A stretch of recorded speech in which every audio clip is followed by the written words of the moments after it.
So, okay, we gathered here tonight, this evening, to discuss the planetary boundaries and how the building sector can, what problems they have and how we can maybe solve some of the problems and start thinking up how we can solve the rest of them.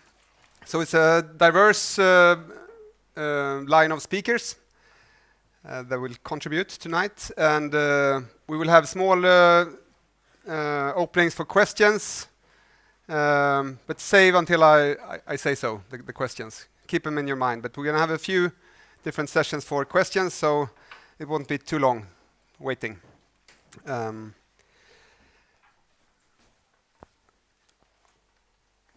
Okay, and everyone's set. Good. My name is Johan Jönsson. I will moderate this evening. I'm a sustainability specialist working with building materials primarily. I come from the conservation sector from start, and now I'm working with standardization of earth and building materials here in Sweden. So but I also worked before in the crisis and conflict areas where working with national materials, local materials, is the norm. So, but tonight I will have the focus on the speakers. So, first to check in, we're going to talk about the planetary boundaries. So, how many of these do we have? We have one of these. Okay. So, to check in, sometimes I do this small exercise that you close your eyes and take 2 deep breaths.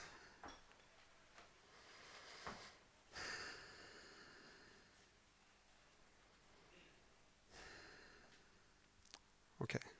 So these 2 breaths, the first one was oxygen from the oceans, and the second one was the oxygen from the forest. That makes us living.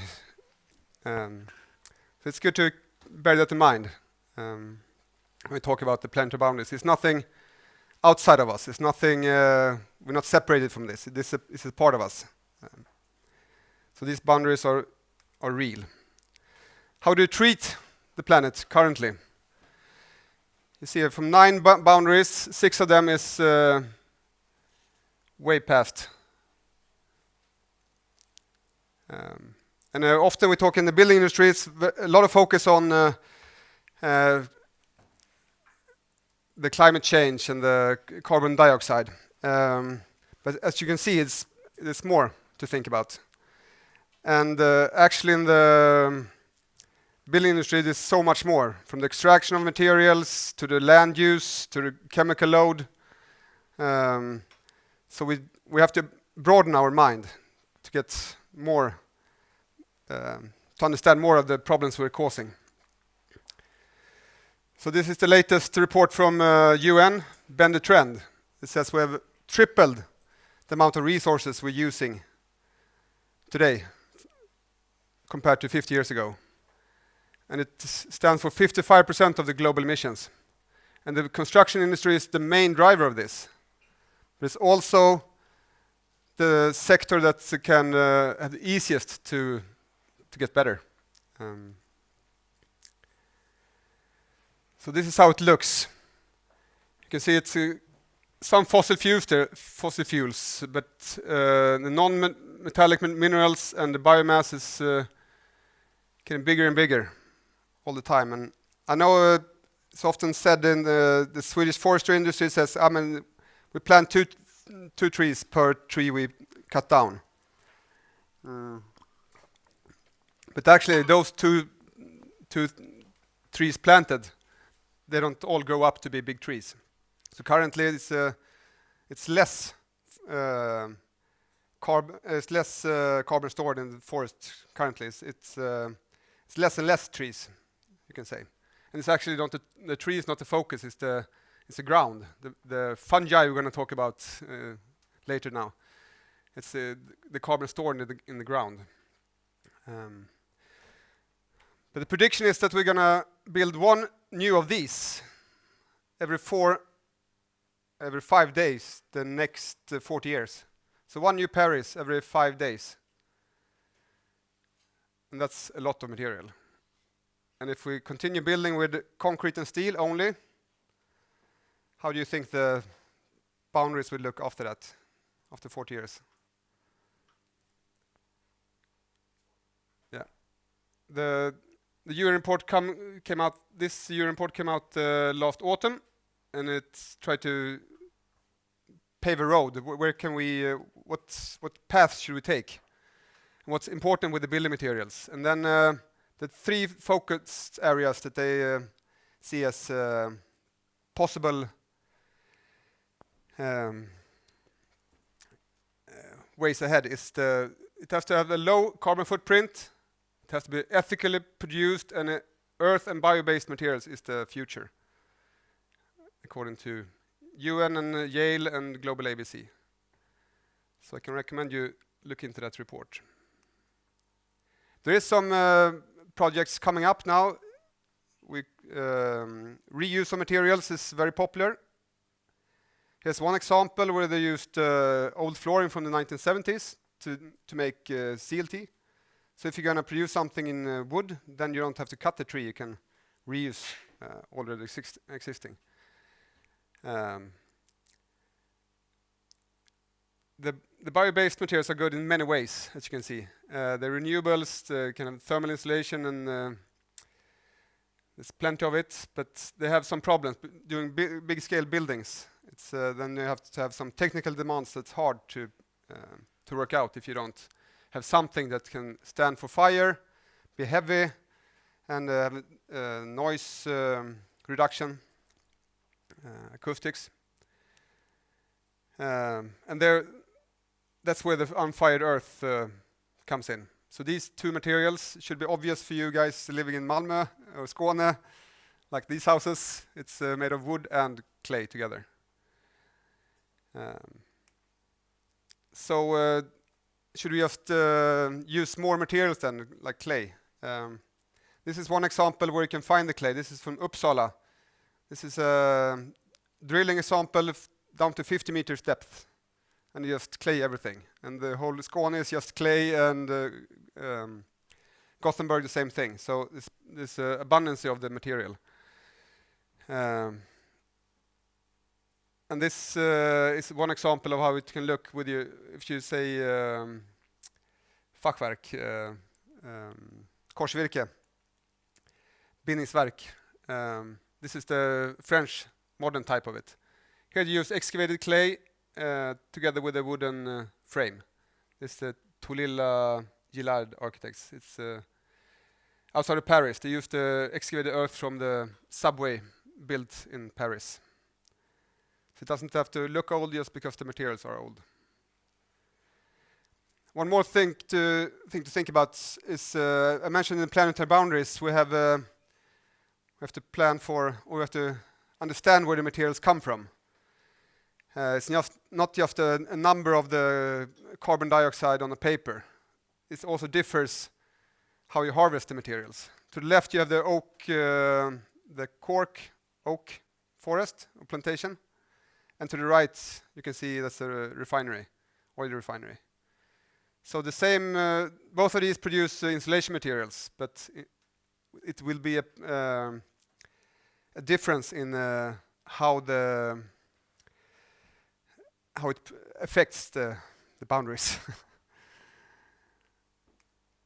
And this is one more example of how we can look after the building is erected and when you tear it down, or if you the construction demolition waste. This is from Botkyrka outside of Stockholm. This is a legal dump site, of course. But still, these are the materials that we build our houses with. So if you dig in a small cave inside of that pile of rubbish, that could be that's the same thing as our apartments today. If you use other materials, like here in Bara, for instance, Bara Mineraler here in Skåne, close to you, the main product they're selling is is clay to put on agricultural land for soil enhancement. And that's the same materials we use to make building products of. So if you have construction demolition waste from those kind of materials, yeah, you can sell it as a product to get richer harvest instead. So that was some of the problem description and a general overview of different ways of heading forward. Now I'm gonna get Frans up on stage, and he's gonna explain his product. Should I be wired or? You should have this one. Okay. Yeah. There. Okay. Up there. Good. Ja. Hej, tak fordi I måtte komme. Og tak for Johans fine introduktion for the umbrella of tonight, the planetary boundaries, that I think was really, really nice. So I'm going to give, I already said a bit about this small contribution, and I'm going to put my clock here because I could quickly use much more than 10 minutes, and I probably have too many slides, so I will just stop when it's not appropriate anymore. First slide is for those who want to know more about what I'm doing, could read, if you can provide this PDF afterwards, you want. You could read a little more about how my theory and research at the Royal Academy in Copenhagen, I'm an associate professor there, is related in general. Then you can read very for a more fulfilling text than I'm being able to do today. So, I was of course afraid, because Johan seems to be very knowledgeable and for the status quo of planetary boundaries. I have myself worked with sustainability in building for over 20 years, and there has been every year every new ways of measuring sustainability. So I've been through quite a lot, so I also had to use my guts to think, what do I actually believe in as an architect? But I was afraid, so I said this project is not a scientific proof of how we can stay within the planetary boundaries. But so is it? What is it then? My artistic research uses scientific research on the ecology of building to pose architectural questions that are relevant to develop architecture within this agenda. And then thirdly, the exhibition shown with these blocks shows something quite wide. It means it shows a laboratory for teaching research and what I would call another, I can't use my hands with this, architectural practice, meaning other architectural practices than the one that are prevalent right now. So that's what that's the main thing. So, okay, within all these years, I really like, I don't necessarily look out for the most recent, because it seems to change, and I was very happy that you said today that clay is abundant, because it's not always like that. Sometimes somebody would say, don't use clay at all. It's not abundant. It's fighting with the land resources, where we also have to get crops and agriculture. So it's a gut feeling. I think it's valuable because we have a culture of clay in Denmark and Sweden and Nordic countries. And my question is how to continue with other solutions for using clay resources. Unburned, reused, less burning, things like that. Okay, so Anne Sigrid Norby, a prevalent researcher from Norway, she made many years ago during her PhD this one, consisting of 5 points. It was in 2008. And I think those are the ones that I mainly use, because it can very easily become too complicated to be an architect and try to design. But she uses things like the number of material types and joints are minimized, and you could preferably use mono constructions in one materials so you can take them apart. You should, of course, avoid toxic and hazardous materials and complex secondary surfaces. You should design with awareness of lifespan and possibilities of assembling and disassembling, to use assembly and disassembly and so forth and so forth.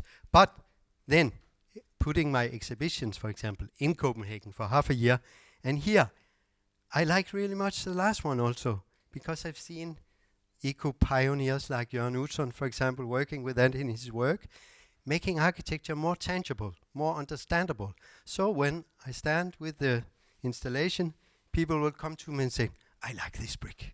I want to touch it. I think, how could I move it? Oh, yes, if I need a door, I will put this here. So again, what we are fighting, it's the consumerism of architecture. Architecture has become a consumer's product, and we need to make it tangible, visible, and we have to feel the materials, we have to feel the consumption. Just as when we eat nice food and understand how it's made and things like that. Okay. Or I could use a concept like Thomasen and Munk-Petersen from SINAG that we will hear later, which has this very nice claim saying tectonics of avoidance, so avoidance. So we will actually save a lot of energy and problems from doing less and doing it better. So that's a principal thing, that we're actually overcomplicating construction today, making it very technical. And then when we substitute these technical solutions, we have a very high consumption. So how can we construct more simple? So we claim that we were looking at all these ones, and that's a lot. We will hear if Johan will start to explain all these. They are very complicated. For example, novel entities, it could be about the brick industry, land system change, climate change, of course, that it uses only a fourth, these blocks of what a normal one would do, and the biosphere integrity. So, of course, this project is not the solution for these ones, but if we go to the project, you will see that it's actually a laboratory. So these drawings are made by students. These are works that we do with our students, where we integrate research and teaching and practice. They are clay examples. There are also Nini Leimann's scientific research about present use of blocks. There are reports on other ways of building. There are different experiments, and then there are the installation itself and the experiments made with it. So it's an ongoing thing. So this idea of better building blocks is not a solution in that sense. It's an experimentation, it's a conscious development, and we want to make more projects, apply for more money, do more stuff, do things to discuss simpler ways and better ways of building. So just some images from when we do hand-on experience and some clay experiments of unburnt, and these columns has both burnt and unburnt elements. How I'm doing with time, it's okay. So, for example, here we have the installation in Copenhagen. So it consists of this, and then I thought, okay, hopefully we are going to move this around from the two last exhibitions I had in Copenhagen, at Copenhagen Contemporary and this one, and then we'll hopefully move it to Fyn and make a pilot project where we will try to apply ideas of building much more simply and much more tangible by adding stuff and trying to build like that. But another thing that I briefly mentioned about, this is P.V. Jensen Klint in Copenhagen, that of course you can see that there's something about rhythm, there's something about texture, there's about the building of tectonics and ornament, that we are posing a question. Might we do this in a more simple way with an industrial production? Could we have something similar to when, because we cannot reintroduce this craft of the time of P.V. Jensen Klint, but maybe we could do something else. And maybe the hierarchies of facades, for example, we have the bottom, we have the socle of the house, the foundation, we have the middle, and we have the light top. Could we reintroduce this kind of hierarchies in architecture, but not based off a simulacrum of that it should look like something, but that it would actually reflect how we build more ecological. So we pose these kind of questions, and maybe you can see that it's designed for disassembly because it's going up and down, and you can understand how it's put together and made smaller or bigger. And I actually had really nice experiencing just talking to people about that, because they live in walls, enclosed walls with plaster on, painted all white, and if they want to move a wall, they don't know where to stick in the hammer because it's concealed.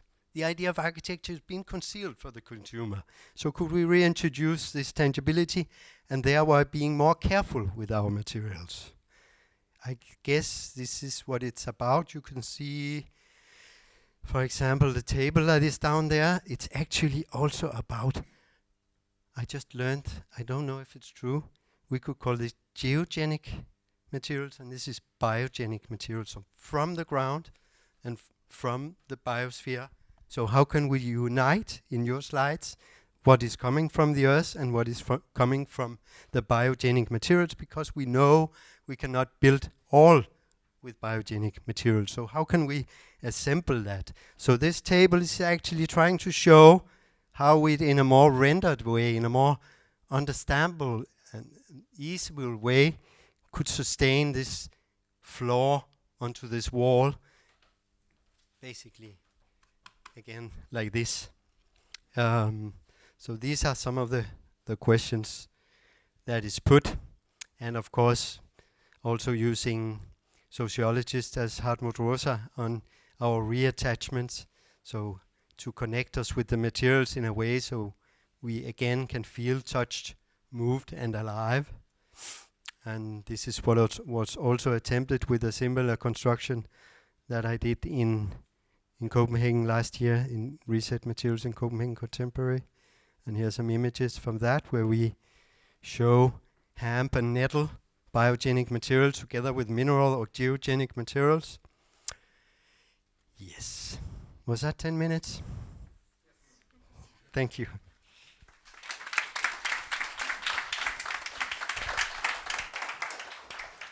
So, thank you, Frans. We will have the questions later, as mentioned before.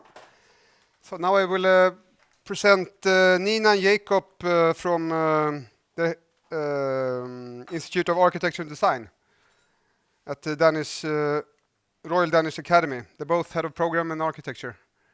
No? Okay. You do that? Okay.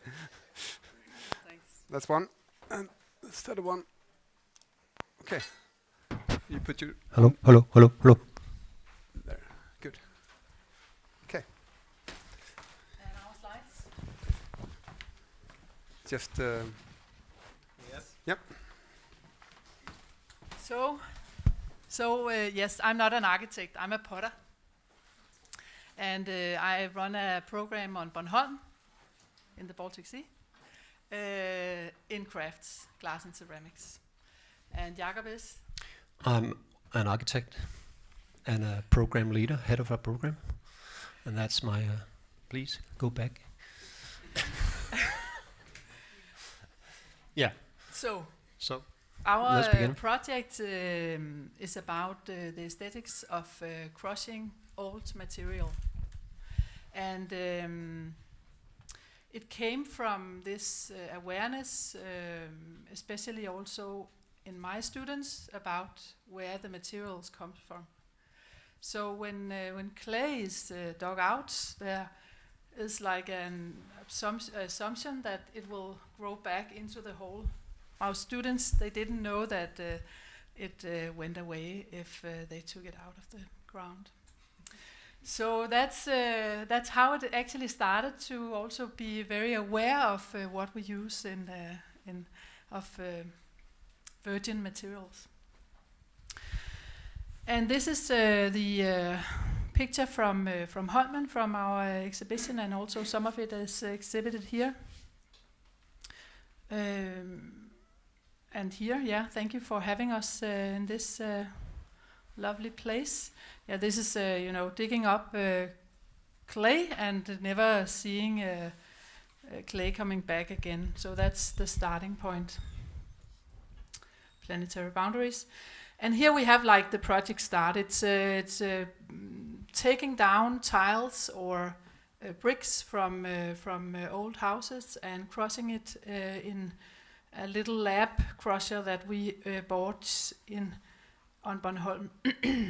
So the process is to hand crush it in large pieces and then put it into this laboratory crusher that can crush 250 kilos a day, around that. And then crush it into powder or to grains that can be used in different ways. I don't know if we should play the film or... Oh. Doesn't play the film? Okay. But yeah, crush it into different mesh finenesses and then use it into a new material research project. And here it's mixed with a little bit of virgin clay or normal white clay, and it becomes like a mass that you can press mold into plaster molds. Yeah, and of course, as an architect, as a ceramist and potter, we also are very interested in form giving, you could say, and doing aesthetic objects and surfaces and all that. This is the first generation of models we studied. This could be, the right ones could be, for instance, for a foundation or for ornaments for a building.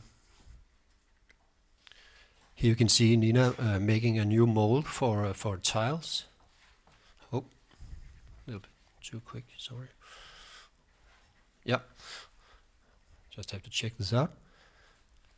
Yeah, here you can see the mold and the casting in plaster. And also the different objects for the building elements. There should be some small movies here. I don't know why it doesn't work, but this is another object, both object and casting. Did I say that this is the first generation? We are going to do some models later on. This should be no. This was a movie showing me turning a plaster model. Very talented, because Nina taught me how to do it. She's a very tough teacher, I can tell you. And of course, different kinds of moldings, both curved objects and perpendicular objects. And this combination of shaping is very dear to us, of course. So it's both investigating and experimenting with a material. Coming here. Yeah, this is where we put the clay mass, or this reused clay objects with fresh clay into the molding. Is it you now? Or? Yes, I can say a bit about the crushed material, and the percentage of new clay is like up to 90% crushed material and then 10% new clay. So it's a very high percentage of crushed old bricks and tiles, and that makes it very special to work in. It feels like it can stand very easily, because it's like the small grains are like piling up together and can really be strong, and also in the process of making. So that really surprised me in making.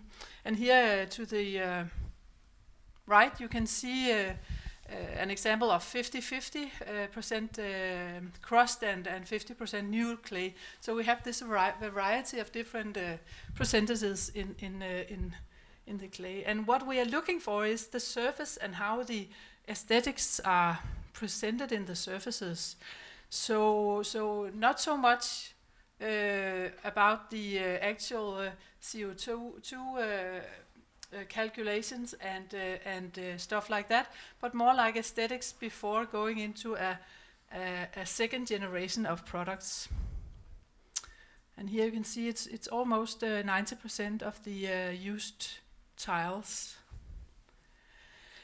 Another thing is also to add like a wash of clay, like ochre or manganese, or something that could add a color, or like a frit. It's like a crushed glaze that can be used like a surface in a glossy way, as you can see on the examples in the left corner here. There's samples on how the actual surface could look also. Yeah, some more examples. Yeah. And as head of programs, we also have this joint venture project every summer semester with our students. This is doing different kinds of structures, both as a ceramist or as an architect, student of architecture. But now, of course, we'll try to introduce them to this material that we are working with ourselves. And we find that it's very useful to work in a studio where there are students as well, so they can look and learn, and we can learn from them, of course, all their questions. Should I continue, or would you? Yeah, this is new, large, second-generation scale models, thinking benches or objects that can be used in urban environment, just as objects or some surfaces, but also as functional pieces as such. So next step is also to try and see what frost and weather can do to the first-generation things, and then try to move into a more usable product in the next step. Yeah, and that was the last picture. Thank you very much.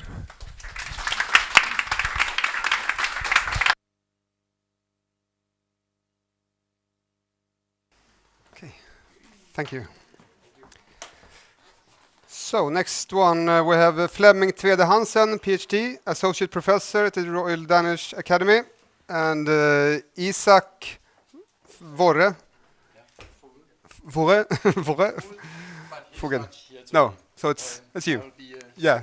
That will be good. You have the mic here. Yeah.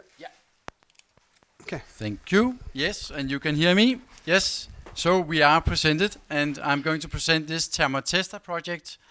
And I jump out in it, and the objective is to understand and increase the cooling or heating potential of a clay-based modular assembly by means of material and form articulation. So when we have a brick in the wall, how can we then optimize how it actually can function as something that can cool or heat better? How can we optimize that? That is our question. And then to formulate a design method based on analog computational processes. So it's about physical and computational prototyping, and it means also that we will both do some with craft-based approaches and also with industrial approaches developing this module. And then we will couple it with digital-driven investigations. We can visualize things in the software, and so we can see it in a larger context than just on the unit, the product in itself. And also we will couple it with thermal simulations, which means that we will measure on the physical objects and see them in relation to simulation tools, so we can see how are they actually linked. So we can see it in a larger context, and we can also see it in a larger environment, yes. So we can see how will that actually have an effect. I will then just go through some process, and also just mention this, how it's not something which is new that we have done that. That's something which is very much found in historical buildings, that we cool down with bricks and with especially based on clay, and also we have heard already about not fired clay as well. So we stand really on a historical way of working with this. So in this we will explore, and we have explored on the basis of the technique of extrusion. And extrusion is simply like we know it from cake industry, and so that something is pressed through, and then we have the template, and here we have the example of a tile, for example, and that's how many tiles are produced. They can also be pressed, as we also saw it in the previous project with Nina and Jakob. So just a little bit thoughts about how could we make something which could make an effect on a wall system. Our first idea was to make some similar bricks, which then had different sizes of holes, and in there might be some kind of effect through this, because it comes from something which is large and go into the depth and slow something, make a kind of pressure on air, and so some basic thoughts which we are going to share. My background is quite similar to Nina's. I'm not a potter, but I'm based in the field of craft and ceramics. And Isaac is an architect and is also an engineer. So he has these possibilities for both seeing it in a larger context and also see and measure things, how well it works actually. And I have the sense of what can you actually do with this material. And have a very close relation to that, and that's how we started up with extrusion. This is some of the dies for where you press the clay in, and then it comes out here in different sizes. And then we had some ideas about how we could combine this both as something which could be decorative, but also have some functions where we could somehow control where it's going to blow more air in and less in other directions depending on the holes.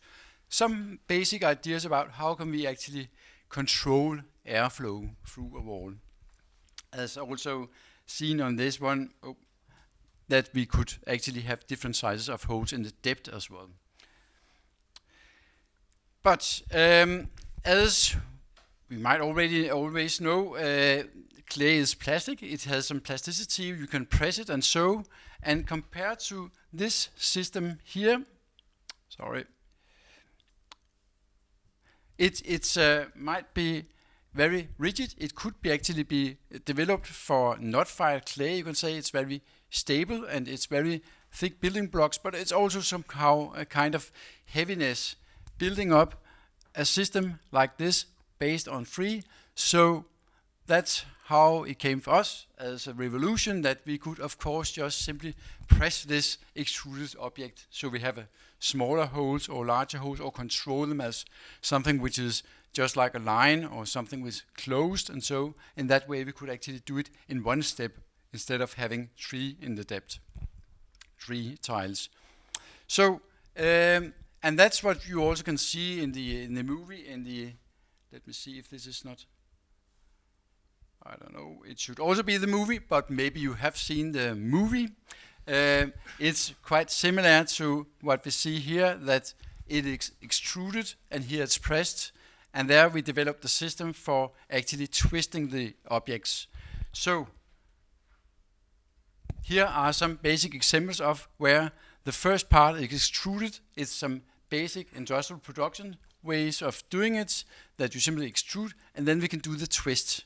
And there we can control both, of course, the size of the hole, but also the way it's twisted, so it somehow can accelerate the flow through the tile system. And there it was our idea to speed up and control, have a kind of control with that flow. That was our basic idea. And here we have an example where it's glazed, as you also can see it in the exhibition. And how also it can be stacked. It's 6-sided, so it can actually be turned in 6 ways. So depending on that, you can actually model the wall up, you can say. The next step was this about how to compare the simulated example with the physical example.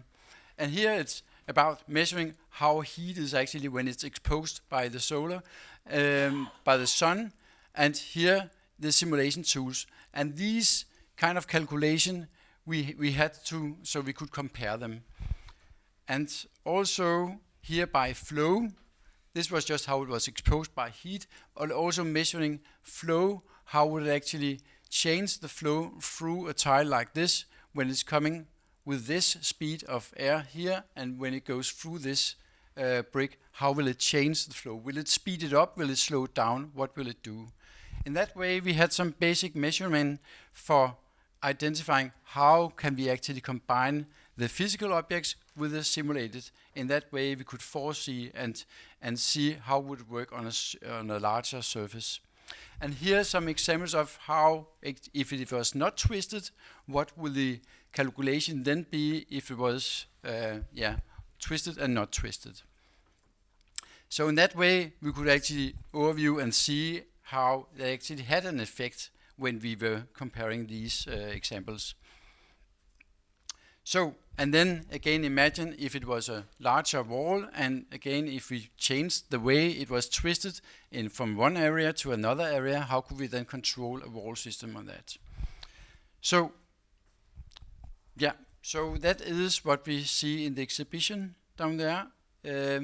Not a final product, but a way of thinking how can we actually optimize it based on ceramics. Yeah. That was my talk.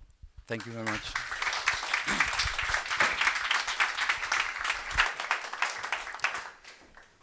Thank you. Great. Okay, so now we have a small discussion and some questions. Could you please, the speakers, come up again? Great. And here you have. Yeah, you have to pass them around. So, first I'll take my opportunity to put some questions out before we let the audience in. So I thought it was interesting with this interdisciplinary work you have. You have potters, ceramics, engineer and architect. Is there any more profession that you would like to join in your process to make it happen, to make it real world, make it implement the knowledge you gain? Can I add this? That I think engineers are of course useful. It was in our project, I think, for actually see how does it actually affect, or does it have an effect, and so right. So if it was your question, understood. But you had some engineers in the project now doing the. Isaac is an engineer as well, so he had the opportunity, and there I think it was a gift that we had that combination in our project, right? So though we were just two, but he was actually covering two fields, and and my field is across. I mean, hands-on approaches, but also using digital tools. We didn't do that in the shaping of this project here, but it could be, when we were talking about this twist, it could of course be utilized by robotics as well, and twisted in that way. So, but this link about craftsmanship, knowing about the materials, technology, and engineering and architecture. Yeah, design. I think our overlap is so small now, so we can still, grow into each other's fields. I don't think that we need others. Maybe a geologist, or somebody who could give in on actual metals and things that we dig up. Yeah, because to begin with, we just experiment with the material, and then maybe the third generation we will try to test it more. Is it working? Yeah. And then afterwards test it more technological, you could say. I'm very intrigued for the coming research, because I do a lot with my students in Copenhagen, also on earth construction without burning. There's a lot going on rammed earth. There's a lot going on clay bricks. So this idea that you introduced today to whether the clay is abundant or not abundant, if we have enough of it, it's a really, really interesting question. One thing I could say one of my students looked into was interviewing clay engineers on the factories, because the industry is really difficult to interrogate, because maybe the answer they give you is a commercial answer. Because no, I don't think that's interesting. Because maybe they are thinking on a horizon that is now and here, whereas we are thinking about a horizon with a new economy, a new market, that we need to look at whether it would be more profitable to reuse or to use resources in another way. So for example, how people think clay is sorted, found. So for example, you go out to a farmer in Denmark, and then you rent a large area. Then you actually don't dig further down, then you can dig quite little for an area. Maybe you could do a biodiversity project from not doing monoculture as much as in Denmark. Somebody just proposed to close down 30% of Danish agriculture because it's actually not very profitable for Denmark, but it could be very profitable for nature. So what about making, for example, another way of hoisting materials so that actually clay could be abundant? Because there's everybody knows there's red and clay, yellow clay and these kind of things, but the mineralogy of it is very, very complicated. And you use scans to find out where it is and how much there is.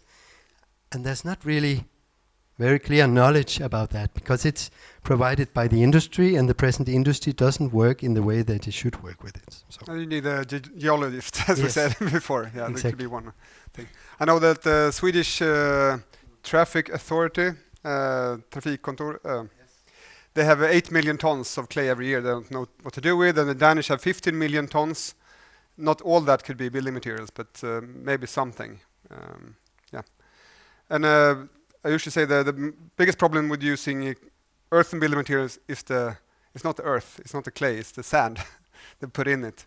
We have 50 billion tons of sand excavated every year to be building products. And traditionally we haven't used sand, but we have had fibers instead. But it's easier to work with it with sand. So that's one good thing with using the chamot, the crushed bricks instead. And I know the Germans, they have in their DIN standards, they can use second grade bricks not used. They can crush and use in the earthen building materials. They're not allowed to use secondary that been in a building. How is it in Denmark? There was one asking me about that, and Yeah. I don't know a lot about the rules towards Huh? what we can do with the second and first. No, I don't know. But of course, the urbanization takes an enormous amount of earth. So probably legislation is the problem now, that it's polluted in a legislated way. But actually maybe it's good enough to make it into construction. So present way of moving those resources around has to be restructured, I guess. But that's hard work. Yeah, and we'll talk to the Yeah. municipality later regarding that. Okay, any questions from the audience? Please raise your hand. This one. Yeah, I'm just curious how you think about scale, keeping it small scale or scaling it up to an industrial level, or where do these techniques fit in? For my sake, it's about what can I grasp and what's my field, and that has been very much what I can lift and what I can put in a kiln and what I can do. So I haven't gone into thinking of large scale producing as such. We have considered, but not there yet. And I think that our next step would be to then go and meet the industry. But we are not there yet. And I don't know, as you also say, Frans, what do we? I mean, do we get the commercial? But I hope, of course, that we can get something back, which is also on the long run.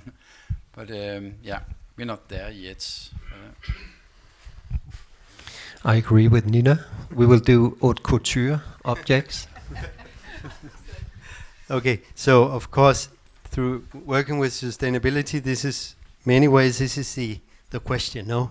Yes, you're doing like this, but how are you going to scale it?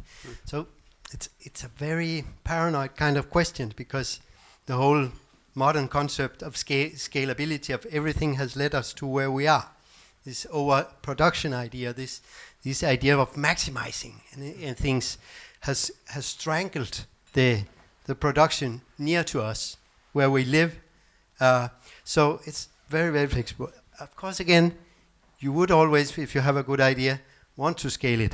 But presently, it's very important for me, at least it made me take new steps, not to decide whether my thoughts are scalable, but then prolong that a bit, and then also provide solutions that other can work with to get this kind of dialogue. Because what is sure is that it's not easy. We tried with the Danish construction industry that is building the Danish traditional bricks. So this needs more structural and maybe collaboration between different people having an agenda before then going to the market. I know now according to the new latest revision of the German DIN standards for masonry, compressed earth blocks or earth blocks masonry, it's they're allowed to build 4 or 5 story high buildings, load bearing for this, and they have products out, and there's people in the audience developing more of those blocks, for instance. Yeah. More questions? Yes, hi, I'm David.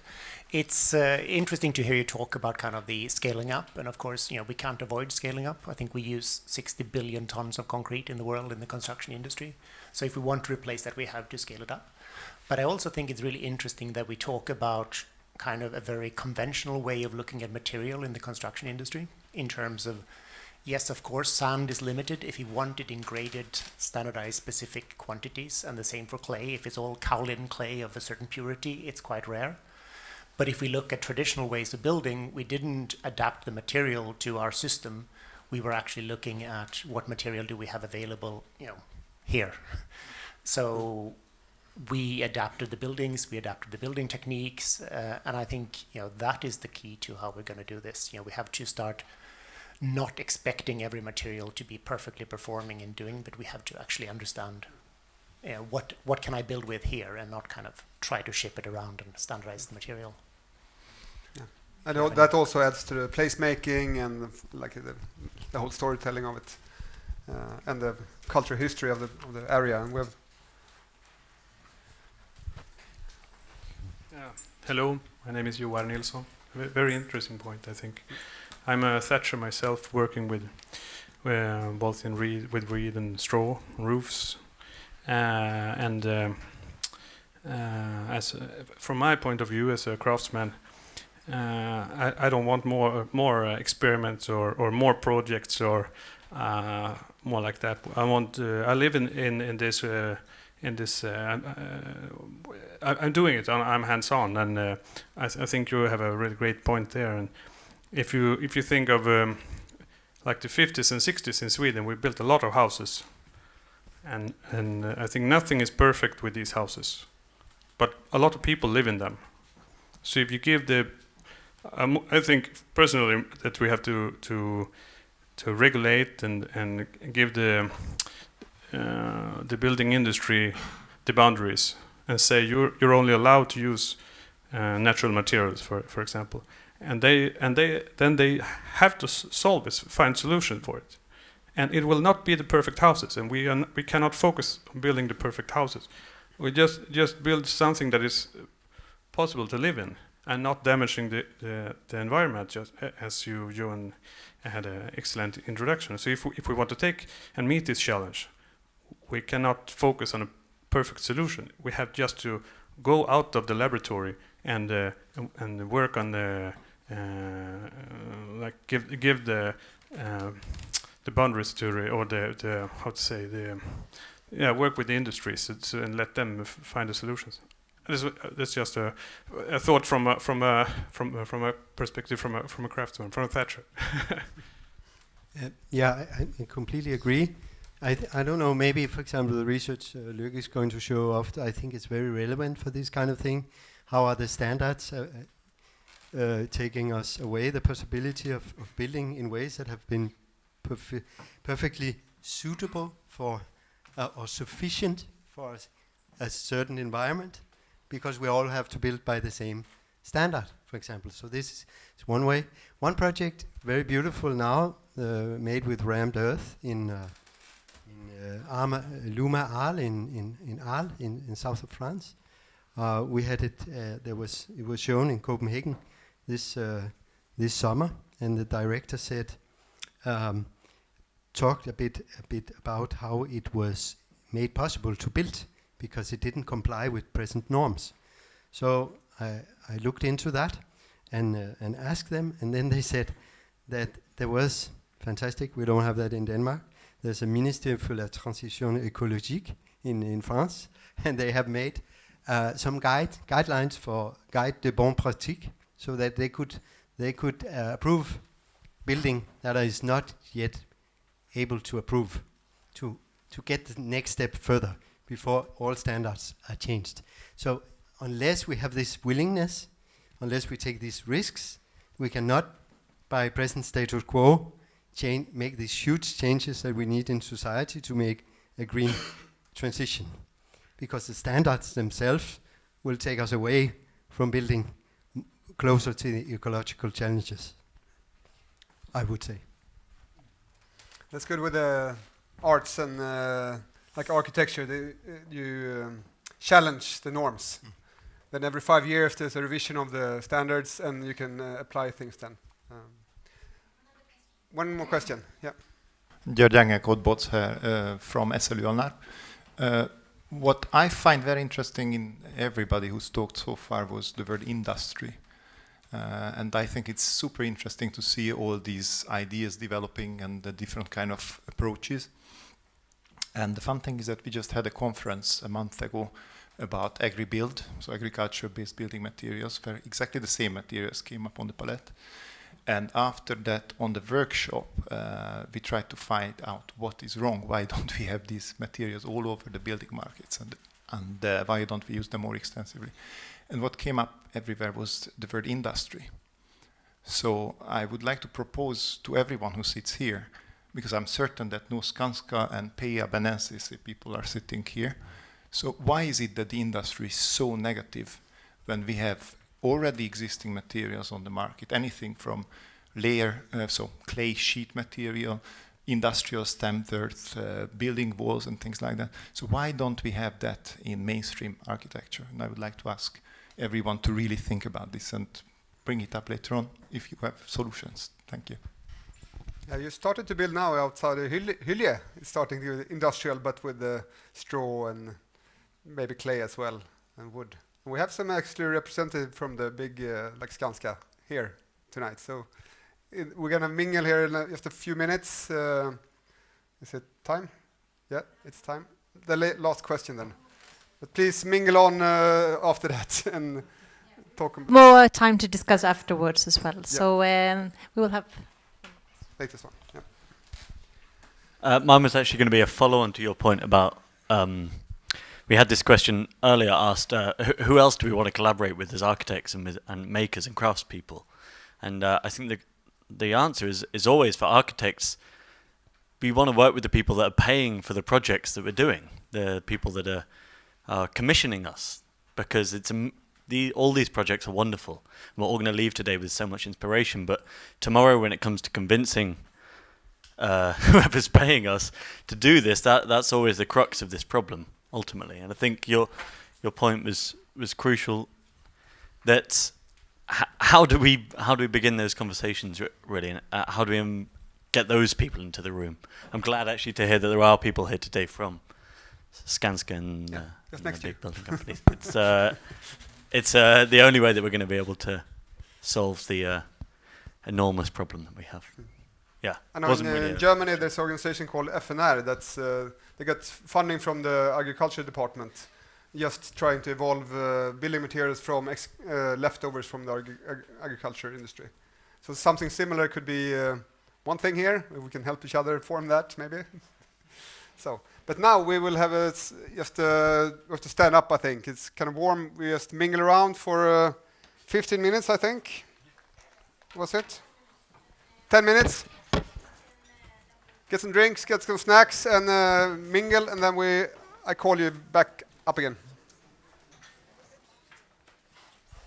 So is everybody comfortable? Hello, my name is Lykke Arnfred, and I'm a PhD student at the Royal Danish Academy at the Institute of IBT and at SINAC.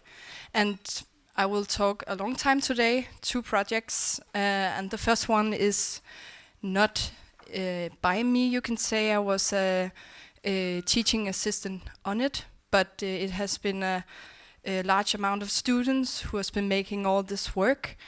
And it's about this course called Straw as a Building Material, a Radical Tectonic Perspective. And it's called Research and Innovation course from the candidate students at Settlement, Ecology and Tectonics, or we call it Bosætning, Økologi og Tektonik in Danish. Just to be clear, I think it's the same thing in Swedish where you call straw. It's actually in English, it's helm in Danish, and strå in Danish is reed in English. So we got this clear. Maybe it's the same in Swedish. So, but this is straw helm they were working with. Yes, and we have been doing this for a long time at the candidate program. And for example, I think it's for 10 years we've been doing this now. And for some years ago, they were experimenting the students with reed, where they were testing. One of the groups were testing the constructive abilities of reed, and another group, for example, they were testing minerals to be a fire retardant. And you can actually say these two projects were actually a great inspiration for SINAG to take further in their research. So like this, the candidate program and SINAG are quite linked in inspiration for each other. And the things that are exhibited now is from this course from 2022, and that was that was with straw. And the project consists of 10 focused straw studies in form of drawings, material, experiments, and one-to-one mock-ups developed as a part of BIT's research and innovation course, which takes place in collaboration with either architectural practices, the construction industry, or institutions. There are various architectural analysis of straw with a focus on concept as radical tectonics and absolute sustainability. They look into the development of building principles based on frugality and the cycles of resources, and where conversion, reuse, and recycling are proposed in regard of existing or thought buildings. The biogenic material straw as a surplus material from the farming now used for construction. So that was like the text from from the exhibition. So I think that many of the students are quite frustrated when they are like been giving this material, and we're just saying, try to figure something out with it. They are really like, what should we do? But many of them are looking at the materials where they are looking at the matter, maybe making it into fibers, testing if they can mix it with something, a binder or something, and see if they can make, I don't know, a plate or a component, or and using these several binders that are like not non-conventional to see how that works. Some of the groups are also experimenting with crafts and techniques. For example, here the project challenges the potential of straw as a building material, as mega Lego blocks, for example, facade panels, woven clothing, acoustic elements, and building systems for refugee housing. Also, we asked them to draw these experiments in a bigger context or as a concept, for example, as a building concept, or for example, here they have been trying to see all these holes that are made in by the war in Ukraine. Can we put something in there to close the holes? And of course, they are testing a lot in one-to-one mock-ups, and to see, of course, there are they learn a lot about how to build with it, but at the same time, to see how are the aesthetics can it work outside. How does it look like in a bigger scale? And also some of them are experimenting, putting the experiments into projects. For example, this group has been testing with straw bales to make quick housing for refugee camps.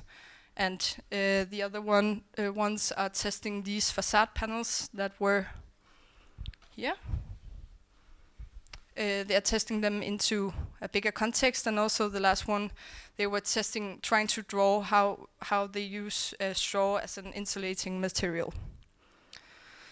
So I want to say that there are so many people who have been doing this, so thanks to the students who have been doing this. And every time we do this course, we actually make a physical book that you can buy at Arkitektens Butik in Copenhagen, or else you can actually find it at SINAC's website, and you can download it for free. So that's really nice. And for the next project, now we are moving, and for this was, you can say, the things we exhibited here is a collection of a lot of projects together that we have been researching on for 5 years or so. So it's an ensemble of these many projects and research. And it's called Biogenic Architecture, Planetary Opportunities. And just to say, I'm not the only one at SINAC. At the moment, we are actually 12 people. And we are a mix of professors, associate professors, PhD students, scientific assistants, and so on. SINAC actually had their 20-year anniversary this year. So they have been making a lot of research for 20 years. And I would say that SINAC has like 4 categories of research. It has strategic research, research in practice, experimental research, and then the innovation course with the students. So it's a big collection of kinds of research, but we think it's really important to experiment a lot, but also look at how can we take these experiments and use it in practice. So this project I've been a part of, and it's about biogenic construction, materials, architecture, and tectonics. It started with that as the building regulations in Denmark, it's really difficult to thatch with facade thatching, because for the building regulations they are not accepting it because of fire. So we said, okay, how can we build with reed still, especially on the facade, and find something that is a fire retardant? And then we came to mind that there were actually a student project in the innovation project where they were testing these minerals as fire retardants, as an impregnations to give a fire retardant. So, maybe that should come before, but if people don't know, biogenic and bio-based means that the biogenic resources in the research is found in Denmark, which can be used for building materials. And I would say Denmark, I actually maybe don't agree, but maybe more a radius of something, because in Denmark, I don't think we have any wood, actually. We take that from this in Sweden. In this context, biogenic materials include, for example, wood, straw, wheat, flax, hemp, and marine biomass, such as eelgrass, seaweed, and clamshells. So that now we know what bio-based and biogenic means. At SINAC we are working with these materials the most. that are under the line of how much CO2 does it take out of the atmosphere, or does it put CO2 in the atmosphere. So biogenical materials are generated much faster and are generated as renewable resources. Biogenical materials absorb biogenic carbon from the atmosphere, thus they are named biogenic materials. But since resources scarcity often depends on the demand for a specific material, renewable resources can also be exploited and come under pressure. So biogenic materials must also be used with great care based on environmental considerations. So for the use of reed, we were looking at reed as, of course, it grows in Denmark. It grows in wetlands, actually, one of the thatchers told me that they are really trying to grow more reed in Denmark, because or else they're actually buying it from China, because it's a really good product from China, because they have the frost. So you can't use reed if it hadn't got frost, because like the sugar in the reed is, I think it's going away when it has the frost. So that is really important, and sometimes in Denmark we don't have frost for a longer time. So, but it's renewable, is fast growing. So we were starting this project, Thatch Facade for the Green Transition, in 2021. And we were collabing with thatchers and experts from the fire industry and us at SINAC, architects. So it was a great mix of people who knew something about the field. And of course it's important also to look historically, because we have been doing this for a long time, we have been building for a long time, so maybe we could actually learn something from the past to the future. So we were looking at thatched roofs, thatched facades. This is from the, I think it's from Falster, lower Denmark, where they're actually using the reed as a sacrifice layer, you can say.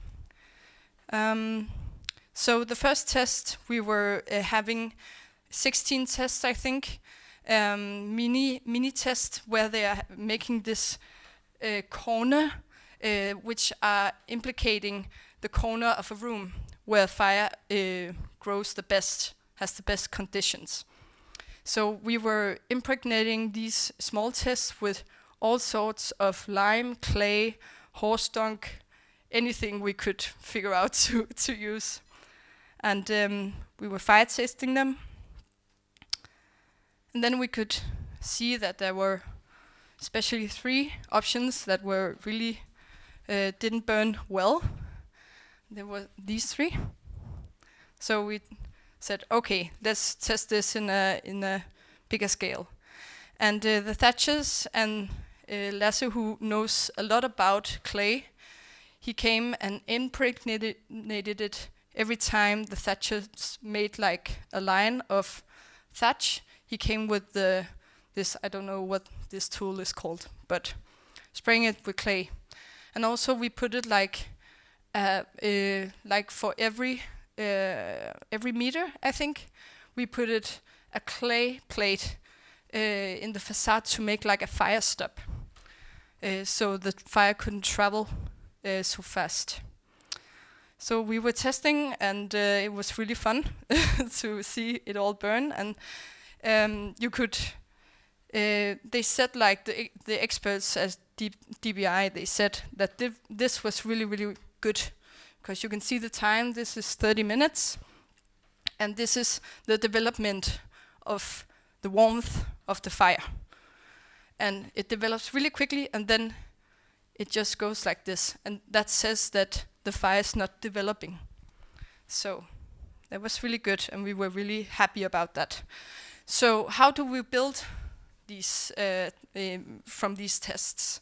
we built this biogenic construction number 1 for an exhibition at the Royal Danish Academy. And we tried to build this one-to-one house corner structure almost as you would build it like in the real world, you can say. So you have like the facade here with the fire clay plate here. Then we use something called an eco-cocoon element.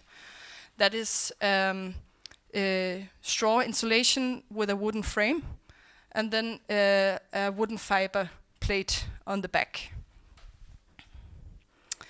And we were really glad for this project, and then there was some from Lisbon Triennale who asked us to do another pavilion for their exhibition. And we were kind of like, okay, we want to, but we actually don't know how to send this to you in one piece. So we were like, okay, we have to make a new one, a new pavilion. And suddenly it was important that we had to make this straw facade as straw prefabricated elements. And it was really important that we could flat pack it and take it down to Lisbon. 2 people could build it up by their hands. So buildability was suddenly really important for this project. And so we have this in mind. We had like this project as well, where we were especially one of the thatchers we were working with was experimenting with these thatched elements or panels, and were developing them. And you can see, like, this was the first prefabricated element, thatched elements, and the next one was kind of like, I think it's easier to see here. This is actually 2 elements, so you can't see the joint. So that was really fun. So for the last project, me and some thatchers and also people at SINAG and an artist, we were thinking, okay, this is like reed is awesome. We have to make some more with reed and straw.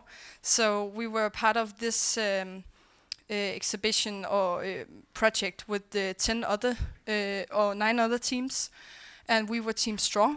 And the topic was the burned and the bundle. So we took all our research further, and we wanted to see how the weakness, like the assumption of the weaknesses of straw or reed, and that is that it can't hold anything, it's not constructive, and it burns.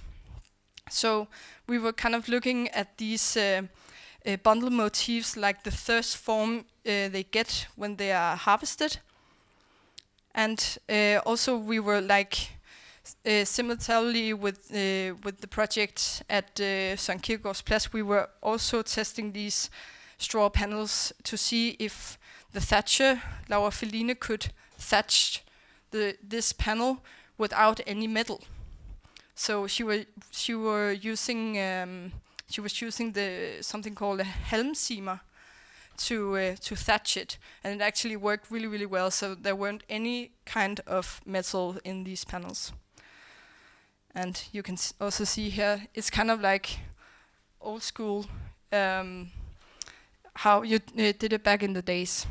So we were also testing like the surface treatment, also with the clay again, and also chalked it, pre-chalked it, because we were thinking that you do this in a wooden construction, where you fire it, and then it holds better against fire. But we were testing these panels, and unfortunately, the one we chalked was burning really good. So, so we were kind of like, okay, fair enough. But the one with the clay again was working really, really well. Yeah, and I know I have to hurry now.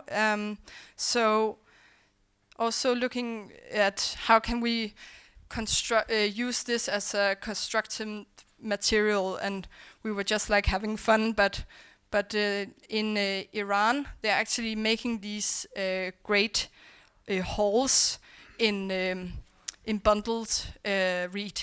So it's actually possible, but we wanted to try to do it ourselves and sew these we call them nissa, or like these tall things where it's like two of them make an arch to see how it is to work with the material. Yeah, and see if it could stand. And of course exhibited it at also at Reset Materials, and just we don't know, for example, with this project, how you can build this with this tomorrow, but it's also important to just step away and doing something new. So also thinking about how do we use biogenic materials in the future? How is it in modern building? Or how can we make our minds think about biogenic materials to be in modern building, because we have to. So, thank you.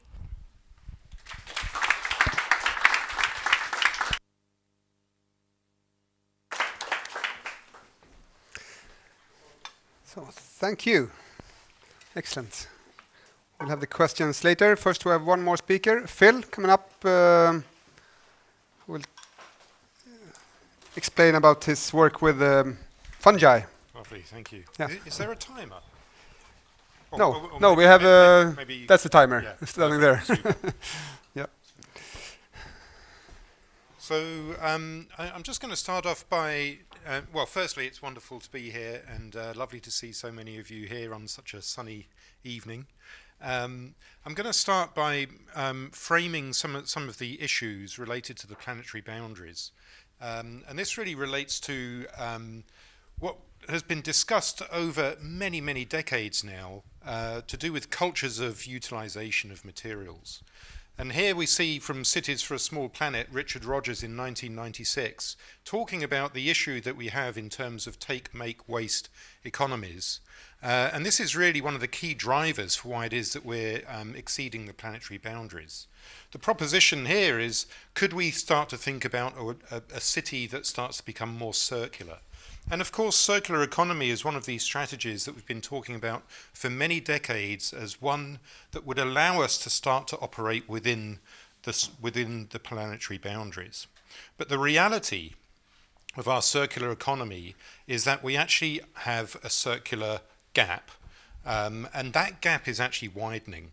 So since 2018, we've actually been reducing the amount of circularity that is actually existing within the global economy. On top of that, we have the projections of material usage driven by demand. We see here that there's a projection that we're going to be needing to double our material usage over the next 50 years. And yet, at the same time, we have a scarcity of these key resources. So we have a double bind in terms of the challenges. And this really drives the necessity for being able to enrich our material basis. So I'm going to talk around a relatively novel set of materials which are derived from the lifestyles of saprotrophic fungi. These are dead wood rot fungi. This is not to say that this is a silver bullet. What we're talking about is perhaps a more nuanced discussion around how it is that these materials might start to complement and contribute towards improving the issues that we've just discussed. They are not seen as a replacement for many of the key materials that we use in architecture, but they could help mitigate perhaps their overutilization. This particular research project is an EU-funded project. It's now concluded. We had 3 academic partners and Mogu, who was our industry partner, who are one of Europe's leads in the production of these mycelium composites and are producing products that are actually out on the market. To understand exactly what fungal mycelium is, It's essentially this network that grows. It's part of the vegetative component of fungi. And this is what we're trying to promote, essentially acting as a binder for what it's trying to break down. So there's this very interesting poetry that's happening, that essentially we're making materials that have properties that we can use in construction, but we're doing it essentially through a process of decay, a process of actually fermentation. And what is very interesting about this is that it means that we can begin to activate absolutely available waste streams that exist across Europe, across the globe, and exist very, very locally. So fungi can grow through agricultural wastes, through industrial side streams, through other land management wastes. And this makes it very, very effective and very, very available now. So we were just hearing from Lugge around the fact that in Denmark we have no timber industry. If we follow the kind of rather blunt arguments of concrete's bad, wood is good, if we followed that in a Danish context, that would mean that we'd have to go through immense land transitions, which would take at least 30 years. With these composites, we can begin to activate wastes that exist today. And in terms of their growth, they grow faster than trees. So here we do something called a pre-fermentation. This is about making sure that the fungus is the dominant organism within the substrate. And then we can start to work in slightly less sterile conditions where we can begin to mold these materials. And you can start to see the kinds of geometric conformity that we can achieve. In this research, we've been pushing the state of the art beyond just working with homogeneous substrates, starting to leverage understandings of composite materials where we can begin to align structured fibers in particular orientations to start to improve performances. And we've done some fairly rigorous experimental campaigns looking at material properties, starting to understand different compositions and what that means to these mechanical properties, starting to demonstrate that we can actually begin to push beyond the envelope of the state of the art in terms of these performances. But we're also at the Academy very interested in the aesthetic qualities of these. And unfortunately, this is not running. This would be running through the 49 panels that exist down below, where you'd see a tremendous variety of different surfaces, different textures, different colors, which are actually derived from the different waste streams that we're growing the fungi through. With our partner, Mogu, their business aim is to think about how these materials might replace existing components in buildings. In this project, we were saying, well, if we have a new kind of material, what kind of architecture might that begin to suggest? And so a lot of effort was put into starting to think about new kinds of architectural typologies, starting to think about architectures that are poised between the idea of building and landscape, between the idea of growth and decay, between the idea of things that are new and things that might be archaeological. That project really focused on the idea of fungi and mycelium-based composites that we make inert. So we have a growth period. When we reach the kind of properties that we want in the material, we then make the organism inert, and we do that through a heat treatment. In the Fungitaria project, which is a new EU-funded project, which we are leading at the Royal Academy, we're looking at how it is that we might leverage the living functionalities of fungi. And this is really in the context of engineered living materials. This is a relatively new frontier, starting to understand the idea of working with natural growth, leveraging that with minimum intervention at very low scale to try and achieve designed objects that demonstrate growth through various scales and structures. So in our project, we're looking at how it is that we can leverage these pure mycelium materials now And this requires that we start to think about new modes of modeling, because we're dealing with things that have metabolism. This means that from our methods of representation as architects, we need to be able to look beyond just their geometry. We need to be able to understand their metabolism and how it is that they're consuming resources, how it is that they're diffusing their wastes. And this is leading to new kinds of modeling methods that we're developing, which unfortunately we're not seeing in the video there. What do these kinds of materials then start to suggest? Well, it means that we might be able to move towards materials that can demonstrate self-healing. Here, this is demonstrated by our partners, where you see that there's an incision that's been made in this mycelium sheet, and then through introducing local environmental conditions actually promoted the local growth and the healing of that cut in that sheet. And we can start to think beyond just the idea of self-healing. Fungi actually have amazing roles in ecology for doing things like the breakdown of toxins. So in our project, we're looking at how it is that we might be able to start to make architectural components that might be able to do bioremediation of polluted sites. And that's the conclusion of this presentation.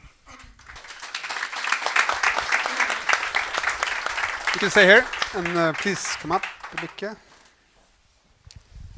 So, thank you. I really appreciate this, the combination of materials, as I mentioned before, and the combination of professions.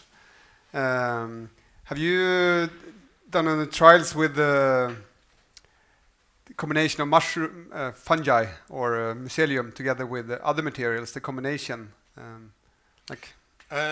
well, for sure. So the work where we're looking at thinking about the bound volume as something that we can structure, that means that we begin to start to mix other kinds of materials into them. So one example would be that we're using beech powders essentially as the main substrate, but introducing things like elephant grass as a way of taking particular loads through the material.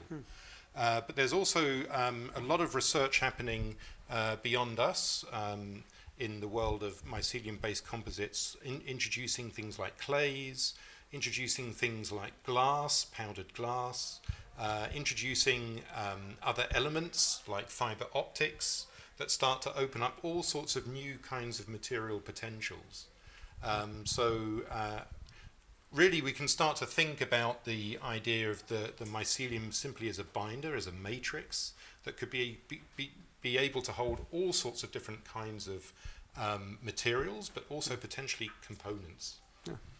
Similar, we talked about cement before. We have to reduce the amount of cement we use, and we can have another binder instead of cement. We can have clay, we can have mycelium, or something else. I don't know. Nice.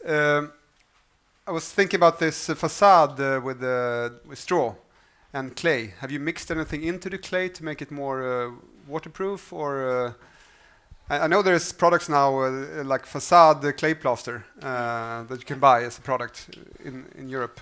Have you mixed anything? I think that, yeah, it was actually mixed a little bit with plaster to, yeah, we were mixing it a little bit with plaster. Actually, I was really surprised that one of the things that burnt the best was actually lime, because I think that lime, I'm always think about lime as a fire retardant. So, but yeah, it was mixed with a little bit plaster, yeah, to make it stick. And then you can say that. There are some. We also tested weathering as an important fact, because if it has to stand out, there are of course rain, which shuts it away.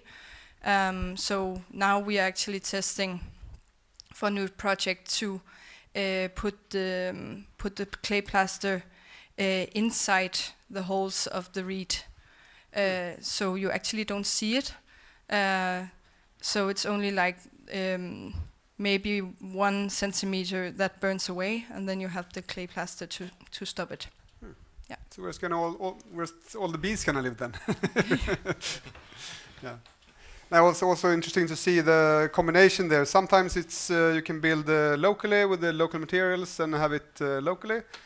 That's nice, the belonging and everything we talked about before. But you can also make it a prefab thing for transport or for design for disassembly. Similar. Yeah. It was nice to see. Any questions in the audience on mycelium or the straw facades? In the Netherlands, in the Netherlands they do thatched facades. Yeah. So, have you looked how they solved it, or they have other regulations, or do you know why they can do it? I think they have other building regulations. I think that Denmark especially is one of the countries that are most strict about especially biogenic materials. And I also saw that, for example, in Germany they have been trying to develop building regulations beside the building regulations, where you're thinking only about biogenic architecture. So a building regulations only for that, actually. So that could be a step forward to build more, because the building regulations we have now, it's impossible to build with biogenic materials alone. Do you know how they solved it in the Feldballe school, where they have the straw facade? How did they solve it then? I actually know how it's built, and it's because of the building regulations, it's actually a concrete wall behind it. Okay. Yeah. Hidden at least. Yeah. Nice. More questions?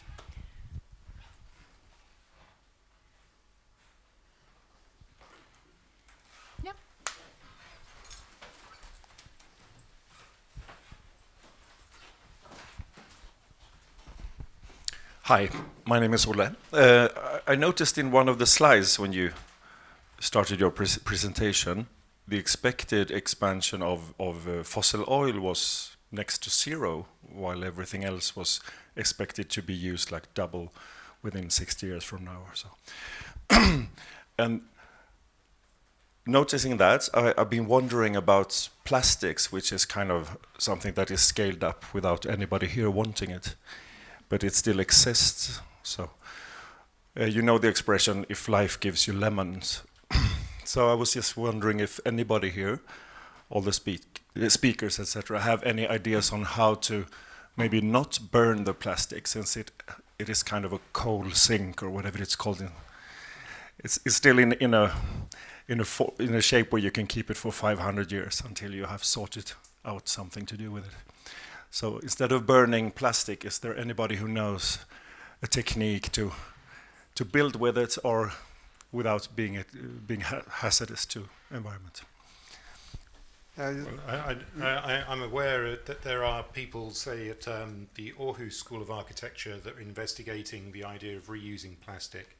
So, I mean, exactly as you say, that the fact that plastics exist means that we should be working with them rather than burning them, absolutely. Or exporting them. Yeah, or forming them into reusable materials and components.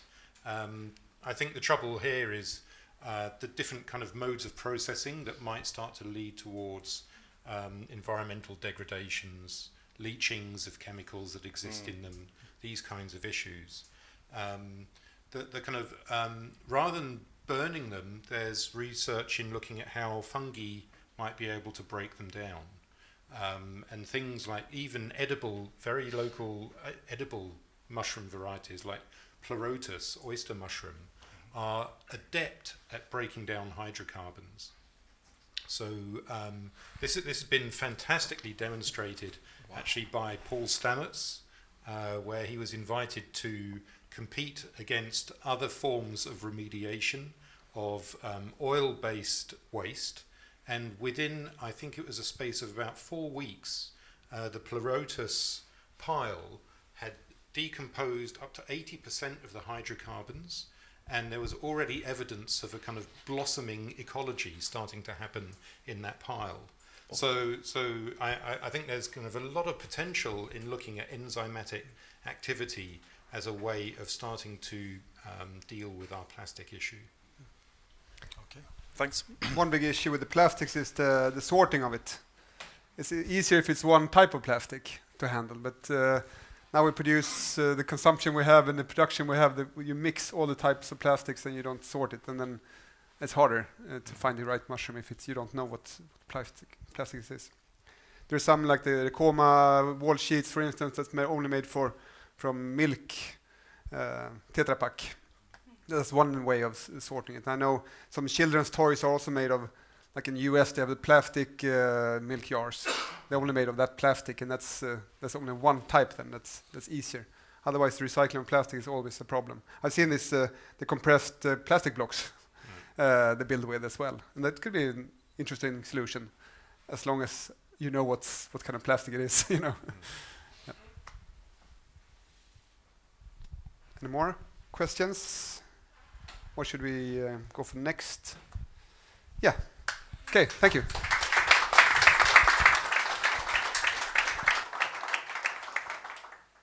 Then I would like to welcome up Marwa Dabayev, docent in architecture, professor, craftsperson, big inspiration, everything. Welcome up. And Andreas, architect and climate strategist at Malmö Stad,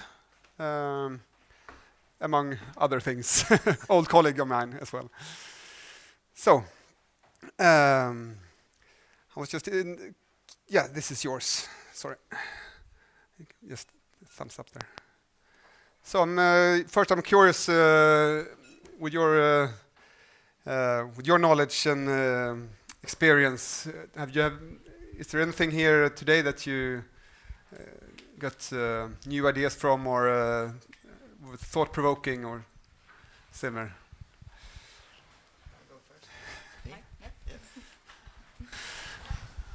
I am really thrilled to be here, to see all the great initiatives to promote biogenic materials in the building sector. We need that, otherwise we cannot achieve the political goals that we have to achieve a climate neutral city by 2030 in the growing city, with a demand for housing and expected pleasant environments and thrilling, ambitious, innovative, new experiences that we want the city to be and house. If we are to do that without fossil energy, then we need to reconsider the value chain and identify these material resources that are available. And I'm particularly interested in finding solutions that we can implement fairly shortly and utilize local value chains so that we construct with the materials that we have close to here. And especially the topic of plastic is exciting, because 40% of the incinerated plastics, incinerated fossil energy is plastics in the thermal system. And we need to do something about that. And why not utilize it in the building industry instead? Finding ways, finding binders, solutions, and integrate it in our creative thinking. I think that would be thrilling. I echo the first, as Andreas said, it's really nice to be here and listen to all these very interesting presentations. A lot of creative solutions, and also a high level of awareness related to the use of natural materials, and actually the conscious use of natural materials. It's not because they are green and environmentally friendly and abundant that we overuse them and repeat the same mistakes we did, especially with the use of natural material in industrial ways and producing other industrial building materials. I was also happy to see several projects with the students to raise also the interest and awareness about the potential that a natural material could offer, because we always look at natural materials as kind of had a lot of limitations, and now hopefully in the future we collaborate with the industry and also with the kind of like government bodies in order to facilitate the process of using this type of natural materials and facilitate construction process and pass over the hinder of legislations, regulations, and standards. And we are implementing targets, fossil emission targets in the building industry. And if we sign more contracts with the building industry to set limits and work with a clear step down towards climate neutrality, net zero in 2030, we don't have too many years to go. And we're already implementing targets within the municipality's own building sector. And we're currently in some projects down to 120 kilograms CO2 per square meters.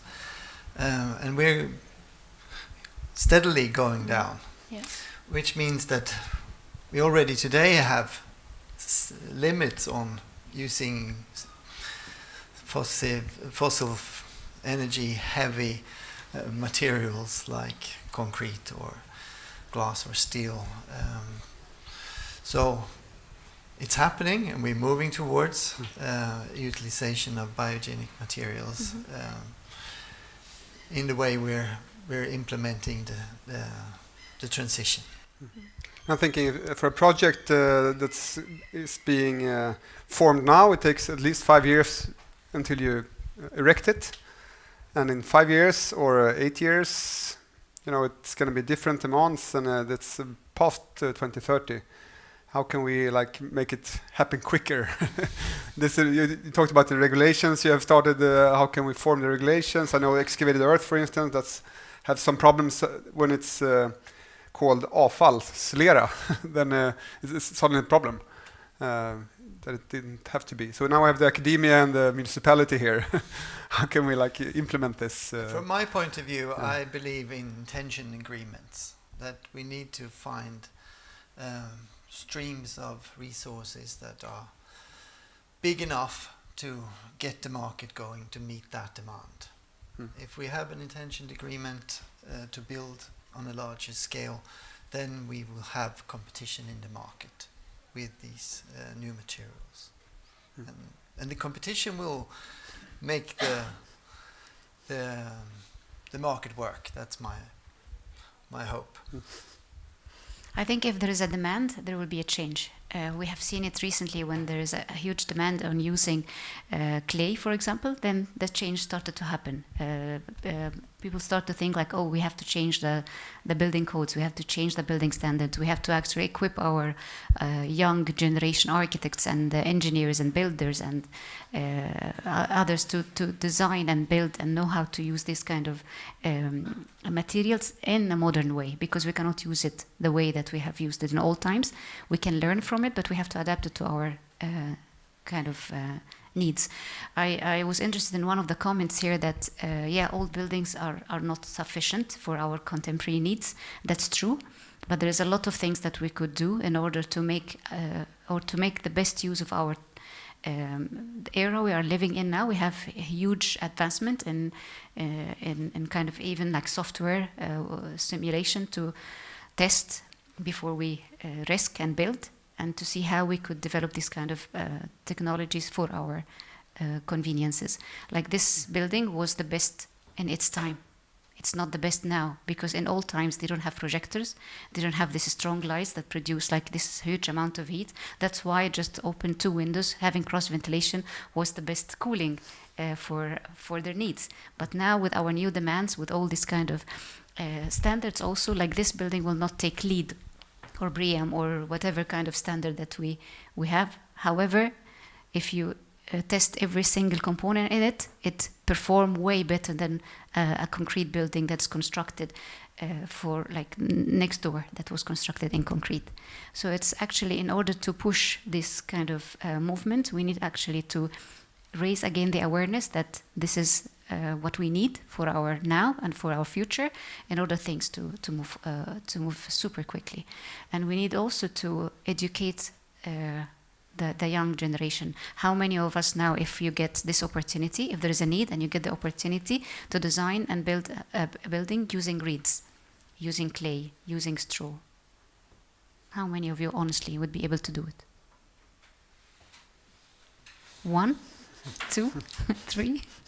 And you are sure and you know all the details and you will produce like construction drawings for it? Let's be honest with each other. No one of us sitting in this room have this ability because we don't have it in our like basic education. But how many of us can design and build a building with steel and concrete and fired bricks? All of us, right? So this is what we need really to think of. We have to start now. We actually should have started in order to make it quickly. But yeah, we really need to also work in parallel. Because otherwise, like 2030 is soon, 2050 is also soon, so we really need to work very fast. I often feel quite confident anyway with using these kind of materials because we have before the industrialization, we have the knowledge really. We know that like Shibam in Yemen, it's standing there from in the 1500s, and it's load-bearing earth. It's, we don't have to test if it's load-bearing. We know that. And it's been tested for so much longer time than any petrochemical foam or like a computer simulation. It's standing there for real. And that's also when I talk to different producers that are really a bit stubborn and like conservative, they say it feels good that the Chinese wall is built of clay, for instance, and rice. And but this demand, like now it's often this catch-22 problem that everyone's waiting for the regulation, and the regulation doesn't happen until there's a demand. So how can we break this catch-22 problem to get the demand going? Like the producers, they want to have all the regulations done before they start, so they know the market pressure.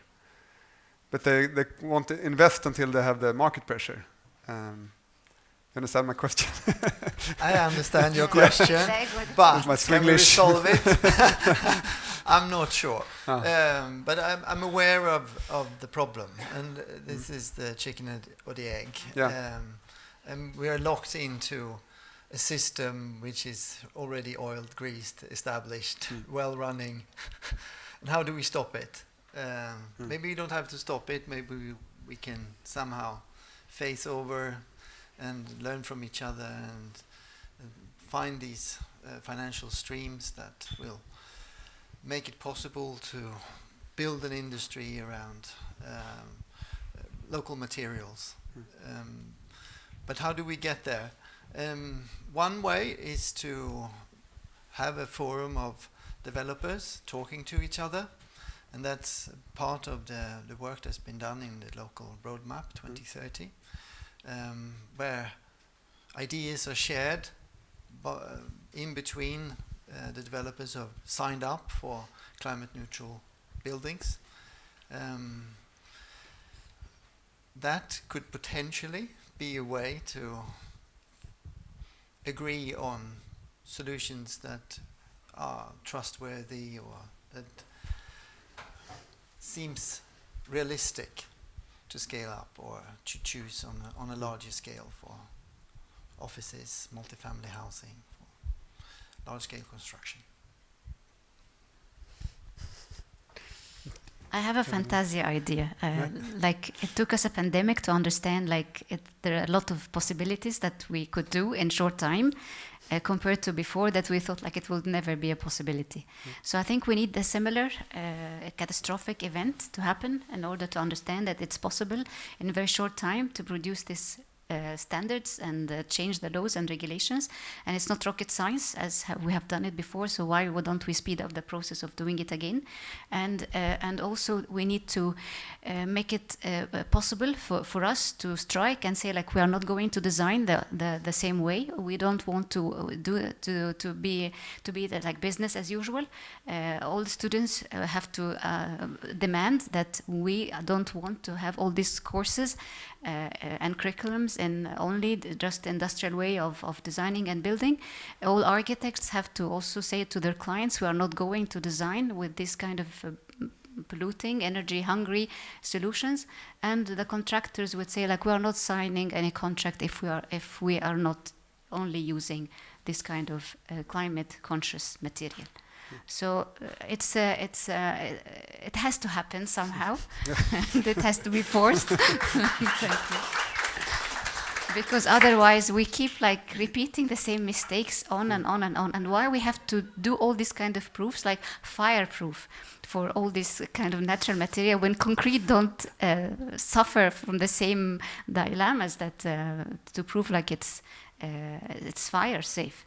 Like, why we over demand on natural material and then we say, like, industrial material are, like, safe and better. Clay, actually, unfired clay is way better than fired industrial clay that we use, because it takes so long time for an unfired clay brick to fire first, and then after it will start burning, while industrial bricks can just catch fire that quickly. And also, like, a concrete building compared to a building that is constructed with wood or straw or reeds actually have higher demands for, like, the time to escape, for example, as if people living in buildings with natural materials are slower than people living in buildings with industrial material. Yeah, so we need another pandemic in the building industry. But now this currently is a crisis in the building industry. Maybe that's never waste a good crisis to say. It's hopefully people put up the thumb from the railway, or what you say in English, start thinking broader. I hope so. And we were in a competition together a year ago or something up in Uppsala, where the municipality had you're only supposed to write down this sustainability program, not doing any drawings. Because first you have to be inside of the planetary boundaries, and then you can start drawing from inside that box or in those boundaries. I thought that was an interesting take on it. I don't know, have you done a similar thing in Malmö? We're not there yet, but we're working on it. Working on it. Uppsala is, of course, leading the way, and they've tested this way of selling plots and finding way for competition within the planetary boundaries. And I think that's exciting to see that it's happening, and I would love to see the evaluation and bring that home. Nice. Okay, any questions from the audience?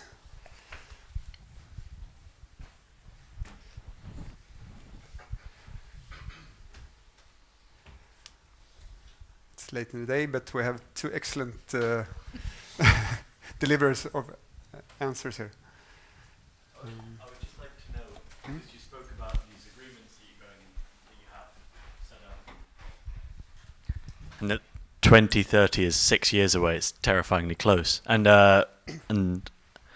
you have these contracts, you said, and these agreements with the builders. But I would like to know if there's any consequences in Malmö for people that aren't building in sustainable ways.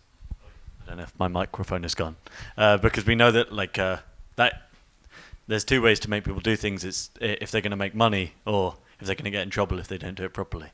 And I want to know if that is something that politicians are doing.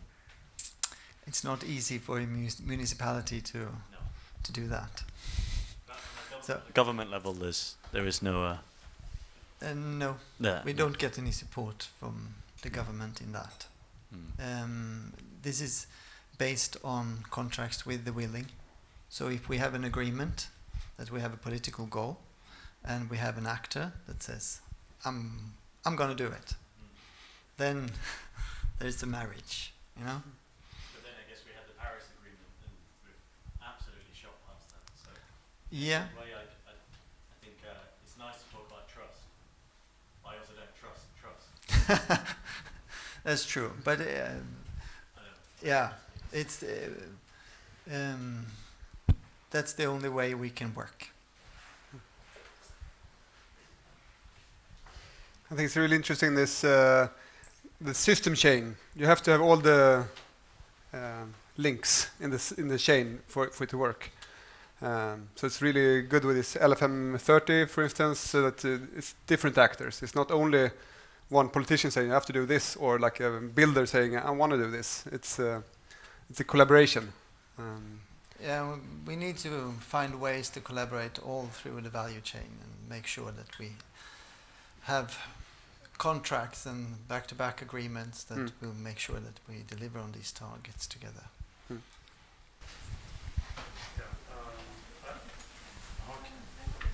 All right, now. So I have a question that's sort of based on the Uppsala project you were talking about.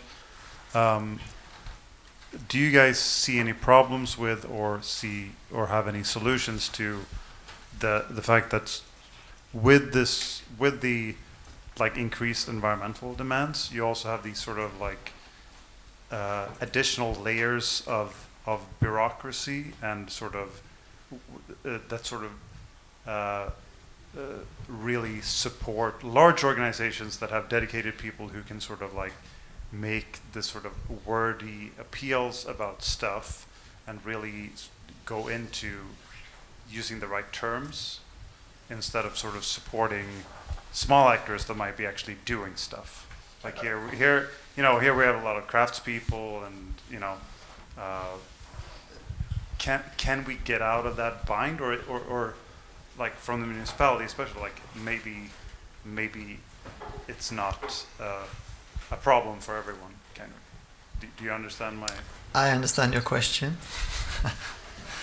And 95% of the plots that are being sold in Sweden goes to very few actors on the building market. You can count them on 2 hands. And that is my hope, at least, that Sweden is so industrialized and there are so few actors. So on the large scale, it would be possible to make the transition if we combine that with local initiatives and learn from each other. But how can we make that happen? And how do you make a transition that doesn't just give those big actors even more power, because they are the ones who can sort of, produce all the right words. They have like 10 people who are like, look at this project, these people, and then they can build something that's just environmental enough instead of just, going all in like other people. I have a suggestion. Yeah. Can I hang on to that question? Because wherever I look, I think that we are not using our retired, skilled people enough. People that no longer has a boss they have to answer to. If you take people from the forestry industry, or if you take them from the building industry, the same second they get retired, they tell the truth. So why don't we use this resource? Probably we have a lot of legally skilled people who can actually support the small businesses who can't afford to convince the municipality or whoever they need to convince. I would like to also include this kind of common knowledge. I'm not an architect, I'm just interested. And being skilled or having common knowledge about these problems without having the job to fix this, it could give a lot of credibility if somebody that is, it's not my backyard, but I still am worried about this and I'm still engaged. So just telling everybody that I care about something that is not my own income will give a lot of credibility to the issue, I think. So try to spread the word and make lots of rings on the water to make lots of people say, no, this is not the right way. Then you can have a quicker development, perhaps. At least that's what I hope for. That wasn't the question, though. But That is a good takeaway. Spread the word and make the rings on the water grow. I think we should use old people with lots of living knowledge and skills to, vitalize them and put them in the schools, put them in the construction. Let them work pro bono to keep so they don't get dement too early. Sorry. Use them. Anyone else? Any time is comments, up, or do you but have any we're questions to open the to other talkers, or today, if you have to include the other ones as well? Any final questions before we wrap up? To us here up the stage or the other speakers? Okay, that's. The evening is not over. You can go out and have a dinner or take something to drink together and mingle on. So maybe it's easier to put up questions then. I want to thank for today, this evening, both the audience and the excellent speakers and the panel here. And as we say, there's a bunch of different actors here in the audience. Please, when you go out now to your profession or when you talk around the coffee table or whatever, talk about these subjects and make your friends spread the word as well. Please. Okay. Thank you.